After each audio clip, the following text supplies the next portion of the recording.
जय हिंद दोस्तों, स्वागत है आप सभी का। दोस्तों, इस क्लास में हम देखने वाले हैं आधुनिक भारत के इतिहास से संबंधित प्रश्न, जो कि हैं अंग्रेजों की भारत में विजय, यानी कि जो अंग्रेजों की भारत में विजय हुई थी उससे संबंधित प्रीवियस ईयर प्रश्न हैं जो पिछली बार की परीक्षा में पूछे हुए हैं। प्रश्न बहुत ही महत्वपूर्ण है और हर एक प्रश्न को अच्छे से देखते हुए चलेंगे। आप हर प्रश्न को नोट कर सकते हैं और उसकी डेट भी नोट कर सकते हैं, जिससे आप प्रश्न को रिविजन करेंगे तो आपको अच्छे से याद रहेंगे। दोस्तों, अगर प्रश्न आपको अच्छे लगे तो क्लास को लाइक कर दीजिएगा प्लीज़। दोस्तों, पहला प्रश्न देखते हैं आज का। 3 कथन दे रखे हैं और पूछा हुआ है कौन सा कथन सत्य है। तो सत्य कथन को देखते हैं। इसमें से पहला कथन है इसमें, पानीपत के तृतीय युद्ध में अहमद शाह अब्दाली ने इब्राहिम लोदी को पराजित किया था। तो बात करें पानीपत के तृतीय युद्ध में, तो उसमें अहमद शाह अब्दाली ने मराठाओं को पराजित किया था। किसे? मराठा। याद रखना, मराठा को पराजित किया था, क्योंकि ये मराठा के बीच हुआ था, ना कि इब्राहिम लोदी को। तो पहला कथन गलत हो जाएगा। पानीपत का तृतीय युद्ध कब हुआ था? तो ये 14 जनवरी 1761 में हुआ था। 14 जनवरी 1761 में हुआ था। याद रखना, 14 जनवरी 1761 को पानीपत का तृतीय युद्ध था। तृतीय युद्ध हुआ अहमद शाह अब्दाली और मराठाओं के बीच, जिसमें मराठा की पराजय हो गई, इसलिए पहला कथन गलत होगा। दूसरा है, तृतीय आंग्ल मैसूर युद्ध में टीपू सुल्तान की मृत्यु हुई। तो दोस्तों, आप सभी ने पढ़ा होगा टीपू सुल्तान की मृत्यु कब हुई थी? तो ये हुई थी चौथे आंग्ल मैसूर युद्ध में, चतुर्थ आंग्ल मैसूर युद्ध में हुई थी। याद रखना, चौथे आंग्ल मैसूर युद्ध में हुई थी, ना कि तृतीय में। और कब हुई थी? तो इसकी मृत्यु की बात करें तो इसकी मृत्यु कब हुई थी? इधर नोट कर देता हूँ, 4 मई 1799 में। 4 मई 1799 में टीपू सुल्तान की मृत्यु हो गई। अगला है, प्लासी के युद्ध में सिराजुद्दौला की पराजय के लिए मीर जाफर ने अंग्रेजों से मिलकर षड्यंत्र रचा था। तो दोस्तों, एकदम कथन क्या है? सही है। जो मीर जाफर है वह अंग्रेजों के साथ मिल गया था गद्दी पाने के लिए, तो इसलिए तीसरा कथन सही हो जाएगा। 3 कथनों में सिर्फ और सिर्फ तीसरा कथन सत्य है, तो ऑप्शन बी हमारा आंसर राइट होगा। मैंने दोनों कथनों को अच्छे से आपको समझा दिया है, तो आप इन्हें नोट कर लीजिएगा और अच्छे से याद भी कर लीजिएगा। दोस्तों, अगले प्रश्न पे चलते हैं। अगला प्रश्न क्या है? निम्नलिखित भारतीय शासकों में से कौन सा जिसने विदेशों में आधुनिक पद्धति से दूतावास स्थापित किए थे? यानी कि जो भारतीय शासक है में उसने विदेशों में आधुनिक पद्धति से अपने दूतावास स्थापित किए थे। तो वो किसने किए थे? तो वो किए थे टीपू सुल्तान ने। याद रखना, टीपू सुल्तान ने विदेशों में आधुनिक पद्धति से अपने दूतावास स्थापित किए थे। अगर प्रश्न आपसे पूछा जाए तो गलत नहीं होना चाहिए। अगला है, निम्नलिखित घटनाओं के विचार कीजिए और उनके कालानुक्रम में लगाइए, यानी कि काल के क्रमानुसार लगाना है। तो दोस्तों, इसमें 4 युद्ध दे रखे हैं। हम चारों युद्धों की यहाँ पर डेट देखेंगे, यानी कि उनकी सन देखेंगे। चारों युद्धों की सन देख लेते हैं, उसके बाद ही हम क्रम में लगा सकते हैं। तो दोस्तों, आप भी इन्हें याद कर लीजिएगा या फिर नोट कर लीजिएगा। पहला है मुदकी का युद्ध। तो मुदकी का युद्ध ये कब हुआ था? तो याद रखना, ये 1845 में हुआ था। 1845 में हुआ था मुदकी का युद्ध। अगला है पोर्टो नोवा का युद्ध। पोर्टो नोवा का युद्ध ये कब हुआ था? तो ये हुआ था 1 जुलाई 1781 में हुआ था। 1 जुलाई 1781 में हुआ था पोर्टो नोवा का युद्ध। अगला है शंकर खेड़ा का युद्ध। तो शंकर खेड़ा का युद्ध ये कब हुआ था? तो ये हुआ था 1724 में। 1724 में शंकर खेड़ा का युद्ध। अगला है बेदरा का युद्ध, या आप बेदरा का युद्ध कह लो या फिर बेदारा का युद्ध। तो बेदारा का युद्ध ये कब हुआ था? तो बेदारा का युद्ध हुआ था 1759 में। 1700, ये आपको पता होगा बेदारा के युद्ध के बारे में, ये 1759 में हुआ था। बेदारा का युद्ध 1759 में हुआ था। अब इनको कालक्रम में लगा लेते हैं। पहला आया 1724, तो पहले नंबर पर आएगा 3। फिर उसके बाद आएगा बेदारा का युद्ध 1759 में 4। उसके बाद आएगा 45, यानी कि फर्स्ट। फिर उसके बाद आएगा 81, नहीं पहले आएगा 1781, उसके बाद आएगा 1845, यानी कि फर्स्ट। तो थर्ड फोर सेकंड फर्स्ट कूट देख लेते हैं कौन सा सही हो जाएगा। आप इनकी डेट को याद कर लीजिएगा। ये कूट दे रखे हैं, तो हमारा कूट क्या था? 3rd 4 2nd 1st। 3rd 4 2nd 1st option B में दे रखा है। ऑप्शन बी हमारा आंसर हो जाएगा। दोस्तों, अगला प्रश्न है, राजा रंजीत सिंह ने किस स्थान पर अदालत ए आला की स्थापना की थी? अदालत ए आला की स्थापना किसने की थी? 2 पॉइंट इसमें। राजा रंजीत सिंह ने अदालत ए आला की स्थापना की थी। और ये कहाँ की थी? तो ये लाहौर में की थी। याद रखना, लाहौर में अदालत ए आला की स्थापना राजा रंजीत सिंह ने की थी। राजा रंजीत सिंह ने अदालत ए आला की स्थापना लाहौर में की थी।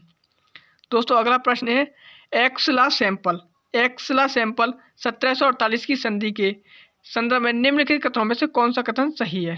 तो कौन सा कथन सही है? तो इसमें प्रथम कर्नाटक युद्ध की समाप्ति हुई थी। तो दोस्तों ये वाला कथन क्या है? हमारा एकदम सही है। प्रथम कर्नाटक युद्ध की समाप्ति एक्सला सेपल 1748 की संधि से हुई थी। अगला है अंग्रेजों को मद्रास पुनः प्राप्त हुआ था। तो दोस्तों ये भी कथन राइट है। जब दोनों कथन राइट हो गए तो आंसर क्या होगा? आंसर हो जाएगा हमारा ऑप्शन सी, इसमें हमारा आंसर हो जाएगा। दोस्तों अगले प्रश्न में चलते हैं। अगला प्रश्न है निम्नलिखित में से किसने 1755 ईस्वी में डिंडुगल मैसूर में एक आधुनिक शस्त्रागार की स्थापना की थी? तो दोस्तों याद रखना, डिंडीगुल में मैसूर में एक आधुनिक शस्त्रागार की स्थापना ये की थी हैदर अली ने। हैदर अली ने इसकी स्थापना की थी। अगला प्रश्न है सूची फर्स्ट को सूची सेकंड के साथ सुमेलित कीजिए और सूचियों के नीचे दिए गए कूटों का सही उत्तर चुनिए। सूची फर्स्ट और सूची सेकंड को मिलान करना है। तो दोस्तों पहला है हमारा इलाहाबाद की संधि। इलाहाबाद की संधि तो हमें सभी पता है, हम तो इसे बार बार पढ़ते हैं। इलाहाबाद की संधि ये हुई थी 1765 में। 1765 में इलाहाबाद की संधि हुई थी। अगली है मंगलौर की संधि। तो मंगलौर की संधि ये हुई थी 1784 में। मंगलौर की संधि कब हुई थी? 1784 में हुई थी। फिर उसके बाद है सालबाई की संधि, तो ये 1782 में हुई थी। अगला है मद्रास की संधि। तो मद्रास की संधि 1769 में हुई थी। ये इनके मिलान हो गए। इन्हें आप एक बार नोट कर लीजिएगा या फिर याद कर लीजिएगा। हमारा इसमें आंसर क्या होगा? ए पर 4 और बी पर 2। ए पर 4, बी पर 2 और सी पर 1। तो सी पर 1 केवल इसमें दे रखा है ऑप्शन सी में। ऑप्शन सी हमारा आंसर हो जाएगा। दोस्तों अगला प्रश्न है निम्नलिखित में से कौन सा युग्म सुमेलित नहीं है? हमसे गलत कथन पूछा हुआ है। तो देखते हैं। पहला है हेक्टर मुनरो, तो बक्सर का युद्ध हुआ था इनके समय, एकदम राइट है। अगला है लॉर्ड हेस्टिंग, तो आंग्ल नेपाल युद्ध हुआ था। तो दोस्तों ये भी राइट है। लॉर्ड हेस्टिंग के समय आंग्ल नेपाल युद्ध हुआ था। अगला है लॉर्ड वेलेजली, तो चतुर्थ आंग्ल मैसूर युद्ध हुआ था। चतुर्थ आंग्ल मैसूर युद्ध हुआ था लॉर्ड वेलेजली के समय, ये भी राइट है। अगला है लॉर्ड कॉर्नवालिस, तो तृतीय आंग्ल मराठा युद्ध। तो दोस्तों बात करते हैं तृतीय आंग्ल मराठा युद्ध की। तृतीय आंग्ल मराठा युद्ध की बात करते हैं तो इस समय जो हुआ था वो होता ये युद्ध हुआ था लॉर्ड हेस्टिंग के समय। किसके समय हुआ था? लॉर्ड हेस्टिंग के समय। लॉर्ड हेस्टिंग के समय हुआ था। और तृतीय आंग्ल मराठा युद्ध कब हुआ था? तो ये हुआ था 1816 से 19 के बीच में हुआ था। 1816 से 19 में हुआ था तृतीय आंग्ल मराठा युद्ध। तो हेस्टिंग के बीच समय हुआ था, तो इसलिए हमारा ऑप्शन आंसर डी हो जाएगा। इसमें गलत कथन पूछा हुआ है। दोस्तों अगला प्रश्न है फिर मिलान के लिए पूछा हुआ है। सूची फर्स्ट को सूची सेकंड के साथ मिलान कीजिए। प्रथम कर्नाटक युद्ध दे रखा है, इधर दे रखा है, मिलान दे रखे हैं। तो उसमें प्रथम कर्नाटक युद्ध, तो प्रथम कर्नाटक युद्ध में एक्स ला सेपेल की संधि हुई थी। कब हुई थी ये संधि? कब हुई थी? 1748 में। 1748 में एक्स ला सेपेल की संधि हुई थी। अगला है तृतीय कर्नाटक युद्ध, तो तृतीय कर्नाटक युद्ध ये हुआ था पेरिस की संधि से अंत हुआ था इसका। अगला है द्वितीय कर्नाटक युद्ध। द्वितीय कर्नाटक युद्ध तो ये कब हुआ था? ये हुआ था अनिर्णायक युद्ध, यानी कि अनिर्णायक युद्ध। इसमें कोई निर्णय नहीं लिया गया था।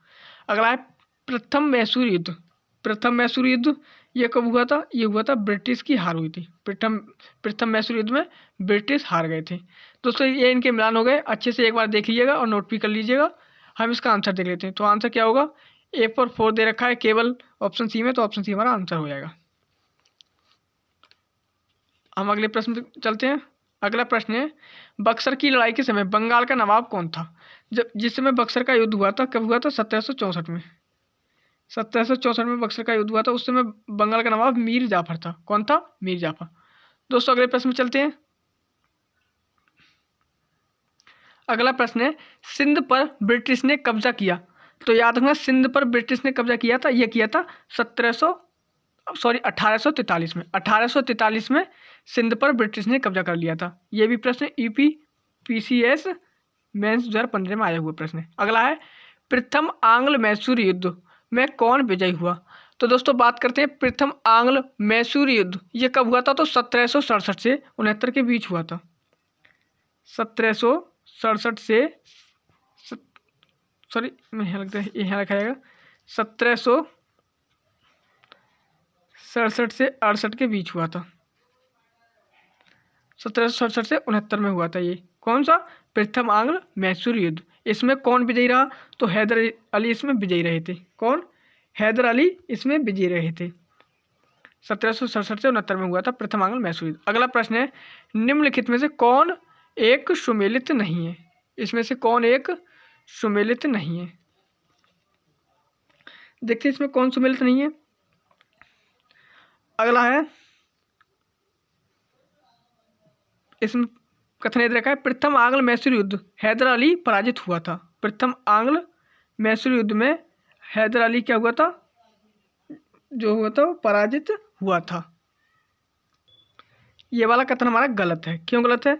प्रथम आंग्ल मैसूर युद्ध में हैदर अली विजयी हुआ था। हम जो अभी ऊपर प्रश्न में देख चुके हैं इस वाले में कि 1767 से 69 में प्रथम आंग्ल मैसूर युद्ध में ये विजयी हुआ था, तो हम प्रश्न में पीछे ही देख चुके हैं, तो हमारा ये वाला पहला कथन गलत हो जाएगा। इसमें दे रखा है एक सुमेलित, सुमेलित पूछा हुआ है, याद रखना इसमें सुमेलित पूछा हुआ है। अगला है, द्वितीय आंग्ल मैसूर युद्ध में हैदर अली ने अंग्रेजों को पराजित किया था। तो दोस्तों ये भी कथन गलत है, हैदर अली अंग्रेजों से हार गया था इसमें। अगला है, तृतीय आंग्ल मैसूर युद्ध टीपू सुल्तान युद्ध जीता और अपना भूभाग अंग्रेजों को नहीं दिया था। तो दोस्तों ये भी गलत है। क्यों? क्योंकि टीपू सुल्तान पर इस पर काफ़ी ज़्यादा जो युद्ध हार गया था और इसको भूभाग भी देना पड़ा था तृतीय युद्ध में। अगला है, चतुर्थ आंग्ल मैसूर युद्ध टीपू पराजित हुआ व युद्ध के मध्य में दिवंगत हुआ। तो दोस्तों एकदम कथन राइट है। टीपू सुल्तान की इस युद्ध में 4 मई 1799 में इसकी मृत्यु हो गई थी और ये पराजित हुआ था। तो दोस्तों ये वाला कथन हमारा राइट आंसर डी ऑप्शन हो जाएगा। अगला प्रश्न है, 1802 की बसीन की संधि पर हस्ताक्षर किसके मध्य हुए थे? 1802 की बसीन की संधि की बात करें, 1802 में बसीन की संधि हुई थी, तो इस समय ये अंग्रेज तथा बाजीराव द्वितीय के बीच हुई थी। अंग्रेज तथा बाजीराव द्वितीय के मध्य हुई थी। अगला प्रश्न है, सिराजुद्दौला के विरुद्ध षड्यंत्रकारियों में निम्नलिखित में से कौन सा शामिल थे? यानी कि सिराजुद्दौला के विरुद्ध इन्होंने जो षड्यंत्र रचा था उनमें कौन कौन शामिल थे? तो राय दुर्लभ, अमीर चंद, जगत सेठ, यार तलीफ, ये सभी शामिल थे। याद रखना, इनको एक बार पढ़ना, राय दुर्लभ, अमीर चंद, जगत सेठ और यार तलीफ ये सभी शामिल थे। तो ऑप्शन हमारा डी आंसर हो जाएगा इसमें।